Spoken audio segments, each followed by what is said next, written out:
crazy, and perhaps it helps. But to prove it, here we were, landing in Buenos Aires, Argentina. Why? To go fishing.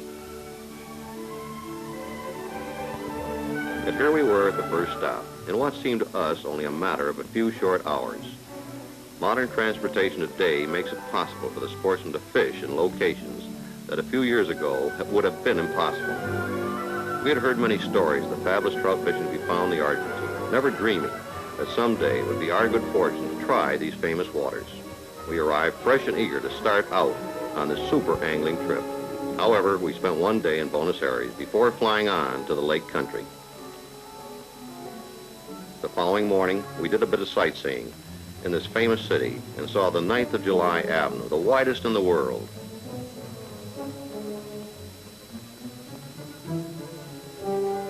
Florida Avenue, a street designed for shoppers only, would be a must on our list.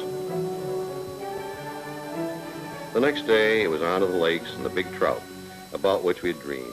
We all had a bad case of fish fever and were mighty anxious to get going.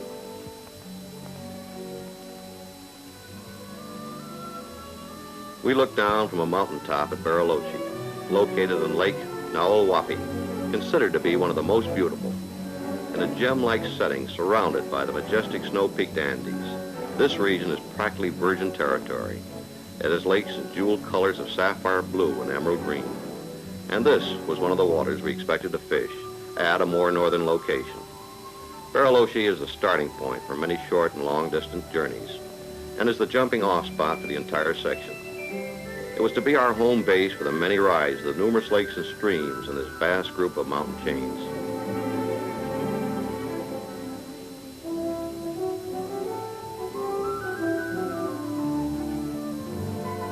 Bariloche, resembling a Swiss village in the Alps, is built on the banks of Lake Nahuel Huapi and has a population of nearly 18,000.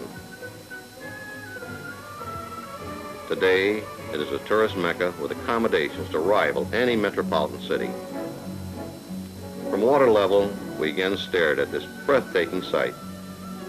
It has been rightly called by many tourists the Switzerland of South America. Headquarters for this first stop on our search for the trout of the Argentine was the Hotel Corantosa, magnificently located on a little hill at the edge of the lake. Already described, the season was November, but here the seasons are reversed to ours, and it was springtime in the Andes.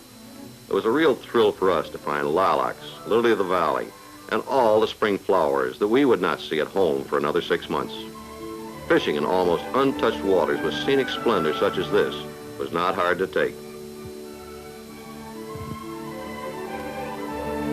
In the morning, we awoke to a winter wonderland. A fresh fall of spring snow had frosted the mountain lakes and the entire countryside, forming an exquisite picture. We might not find the trout we had come so far to see, but we were being treated to some of the most gorgeous scenery the world had to offer. Our rods had been assembled the night before, so we lost no time in trying our luck at what was known to be trout fishing at its finest.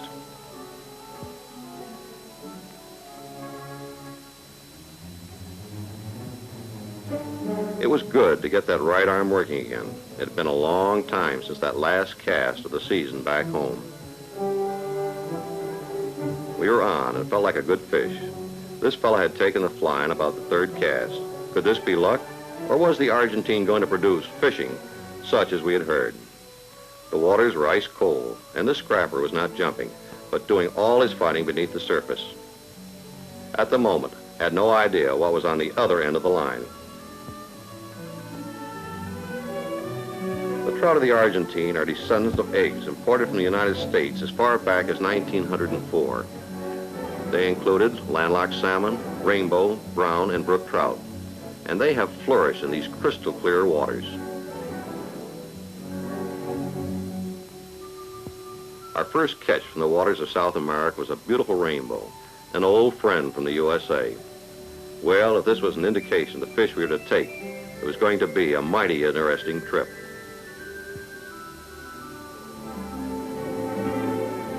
Happy, you can be sure of it. Fishing can be like a throw of the dice, and you are never certain what the payoff will be. This time, it looked as if we had used loaded dice. That first strike had been no mistake. It was not a question of luck. We took fish on almost every third cast. Without a doubt, the fishing was out of this world.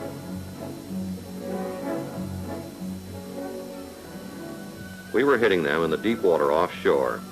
It was a natural thoroughfare between two lakes with an ideal fast water current in which to drop our fly. Back on shore, the fish were played and provided great action for our anglers. It was another rainbow, and Mort swore we had a winner.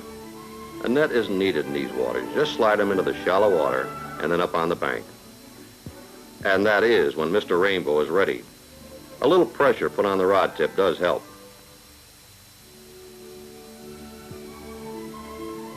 No question about it, these eating delicacies were astonishing. Now to get that hook out without hurting our fish. We never thought we'd see the day when rainbows like this were released. Here was a pair of world beaters we decided to keep. Our cook back at the hotel had told us to catch good fish, and he would cook them for us. Believe me, we would certainly try to do our part to keep a bargain of this kind. 2 more colorful specimens were caught that would thrill any fisherman.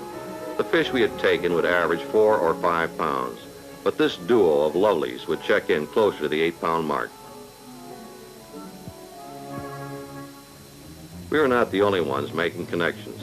A friend of ours from Buenos Aires, using a short bait casting rod and lure, had hooked onto something that appeared to be a mighty big fish. From its action in the water, we guessed it could be a large brownie. He was putting up a good scrap and dogging all the way. Even with a short rod, it was impossible to move this fish.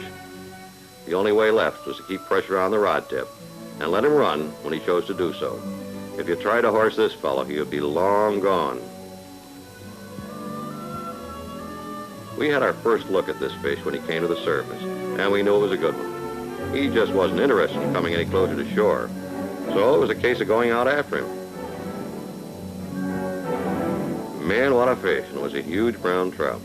He tipped the scales at a little over 15 pounds, and that's a lot of trout in any man's book. Again, we were shown that these southern lakes of the Argentine produced trout in plenty, and they did come king size.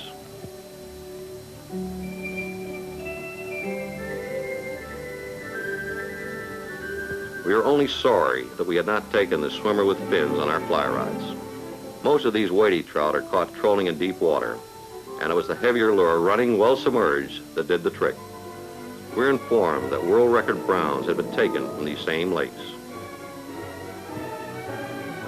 We went trolling for a day to give the gals a chance to find out if they could outshine the men in this sport. We were awed by the most spectacular scenery we'd ever seen, over the best waters we'd ever fished.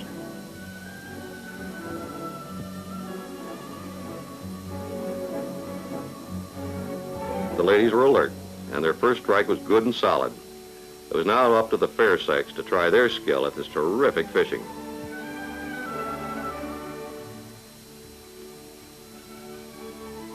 This was a many-hued rainbow that checked in at 7 3/4 pounds. Nahuel Huapi Lake was producing no matter what the method or type of equipment used, be it fly fishing, spinning, bait casting, or trolling. All types of lures and flies were taking fish.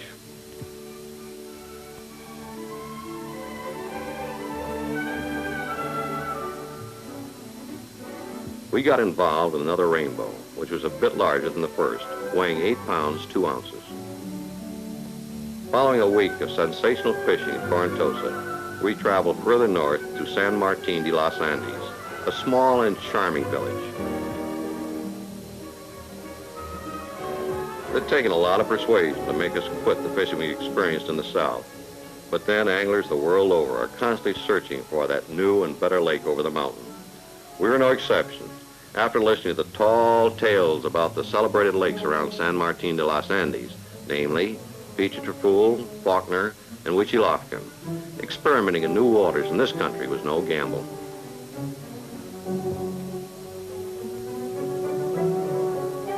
We were amazed and pleased at the excellent accommodation offered to the sportsman or tourist anywhere in this great country.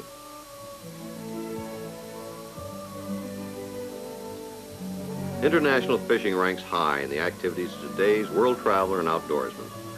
It has the type of competition that lends itself to faithful sportsmen around the globe, and the opportunity to make new and lasting friendships. With each adventure, excitement can run sky high, and many a good-natured argument takes place concerning the type of fly or lure that will take that big one. However, there is no argument when it comes to the choice of a fine whiskey, Seagram's VO. This light golden whiskey has a welcome international flavor wherever sportsmen gather.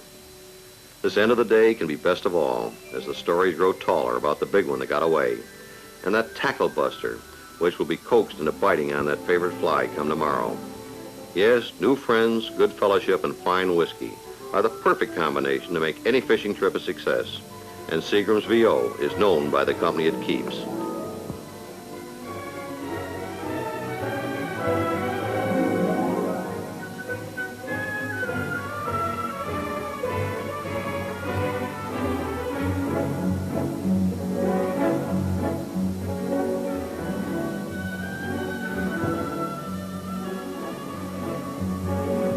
The time had arrived to check out all tackle with the guides, and believe me, we had plenty to check.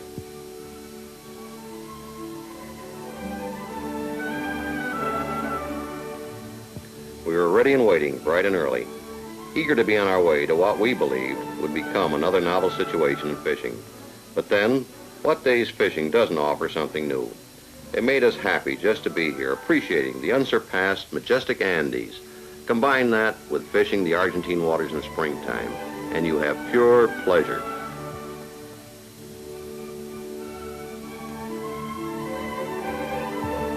This was well-known cattle country, and we came upon a real thrill.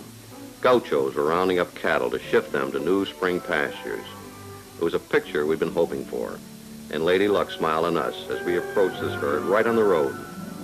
There was much color here, with the gauchos, cowboys of the Pampas, riding their magnificent horses and wearing the bright wool ponchos famous in this section of the world. This South American land furnished natural fishing grounds without par, and we stopped at the side of the road to look down on a fast water stream. We knew it would produce marvelous fishing if we had time to work it. However, our guides had planned this trip well in advance, and this stop was not on the list.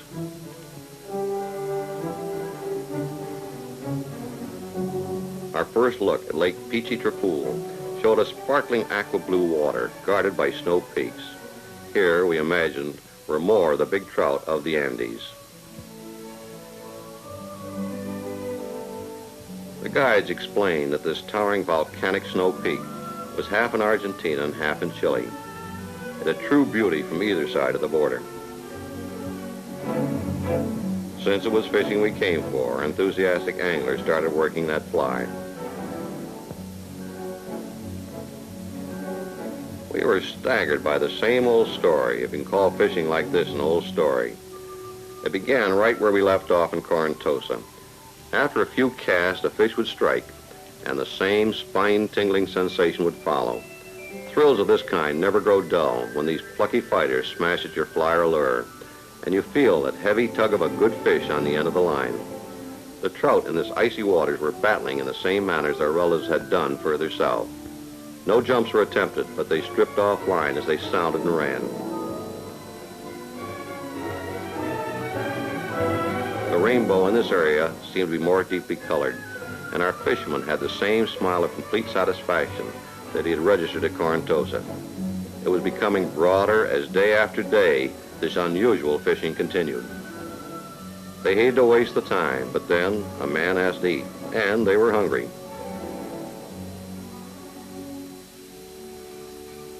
We decided to take a crack at trolling during the heat of midday, and this climate was ideal.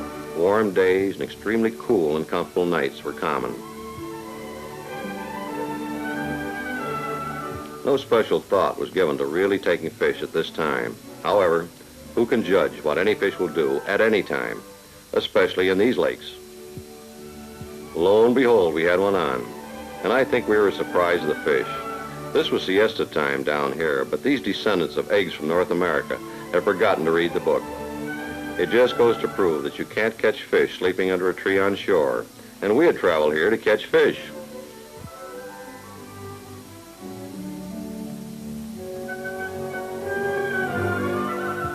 This trout must have been up on the surface, enjoying the heat of the sun.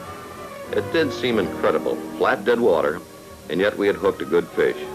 This rainbow is demonstrating that in any part of the world, if the water is warm enough, they will put on a jumping show with plenty of surface action. The calm water was giving us excellent camera shots and a splendid opportunity to follow the fight on the top. From the behavior of this midday trout and the tepid water, dry fly fishing later in the season should be wonderful. Maybe on our next trip back, and definitely there would be a return trip, we would verify this theory to our satisfaction. If we were to do more of this boat fishing, a longer handled net would be recommended. Even though we were releasing practically all fish, it was nice to bring them in for a quick once-over, and trout like this are worth the effort.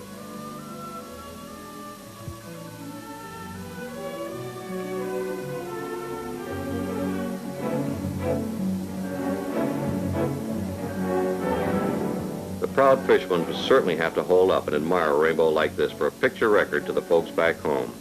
This was the necessary evidence that trout in the Argentine grew so large in proportion. Also, a little bragging would convince the skeptic that the big one didn't get away. We were attracted to a pair of trophy fish that had been taken by one of the local guides trolling way down in the early morning. We had no scale, but each trout, a rainbow and a brown, would send the needle over 15 pounds. Thinking back to our consistent fishing in these unbelievable lakes, at no time had we taken a small fish. This kind of fish was legendary.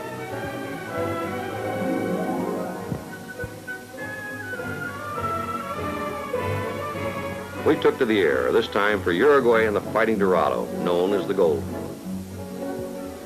Our search on this portion of the trip was to be for the famous Dorado, lord and master of the rivers in South America. However, we did not want to pass up this magic land of shore and beaches. In Montevideo, we visited one right in the heart of the city. This was a vacation spot unrivaled anywhere.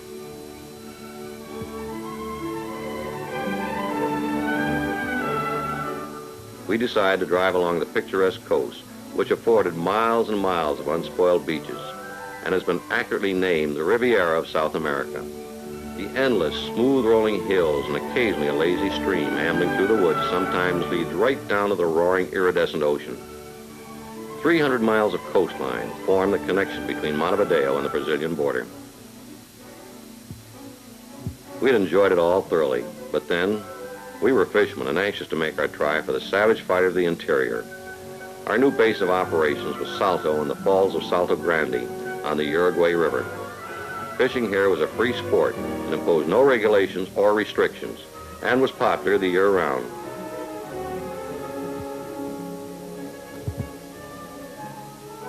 As we approached the falls, we discovered that we were not the only ones intending to fish this location. One of the natives with a hand line had caught a big old catfish that was sure cutting up a storm.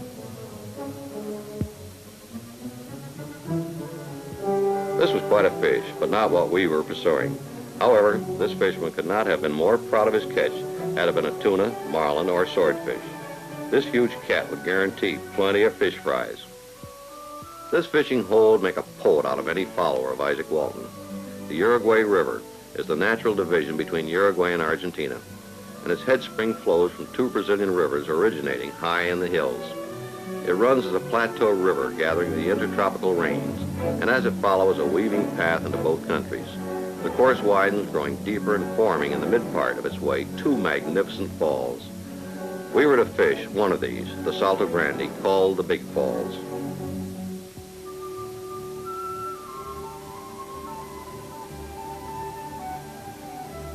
Would we be successful in our quest for this monarch? A strike was felt and a miss. Would he hit again? And if so, would it be our Dorado? Our guide answered yes to both questions. This was it, and as soon as he grabbed that hook, he was out of the water. We were finally out of the lord and master of the jungle rivers, the golden one, here in the fish that can be found in most South American streams. It abounds in clear waters and travels constantly, prompted with a wild desire to fight or destroy anything that might come its way. Like trout, the Dorado is a hunter, with the difference being that he doesn't jump to get his food. but looks for it in mid-waters. He thrives on living fish, which he chases with a vengeance, and catches with his extraordinary speed and powerful jaws.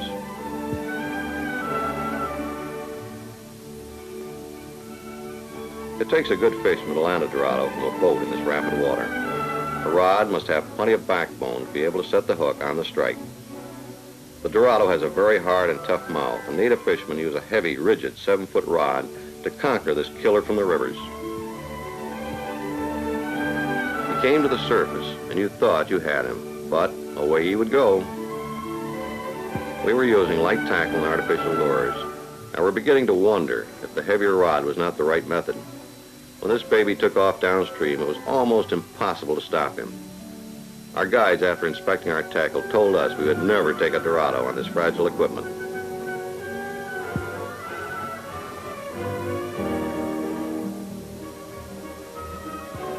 We had been hooked to this fellow for about 45 minutes, and a nagging worry started to gnaw at us. Fortunately, the runs were getting shorter, and our guide was good handling the gaff. We wanted to take this fish, if only to show these men that it could be done on light tackle. Well, it was up to us. The guide had led us to the prize, and the boatman was doing a swell job.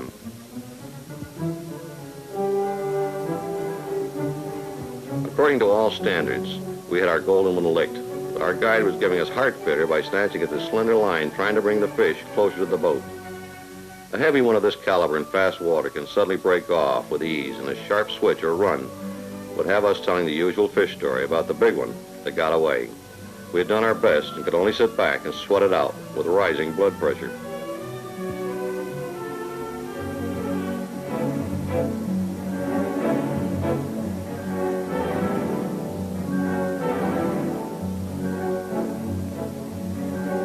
It was all over but the shouting, and it had been accomplished with light gear. Our tired reeler was bursting with pride. It was a good fish and a hefty one, pure gold. It tipped the scales at 16 pounds. A glance at these cruel teeth and powerful jaw shows why they must be killed immediately, in order to avoid the terrible bites and severe gashes which can be inflicted. A fish like this is a real danger, and Tiger of the Jungle Rivers is an appropriate name.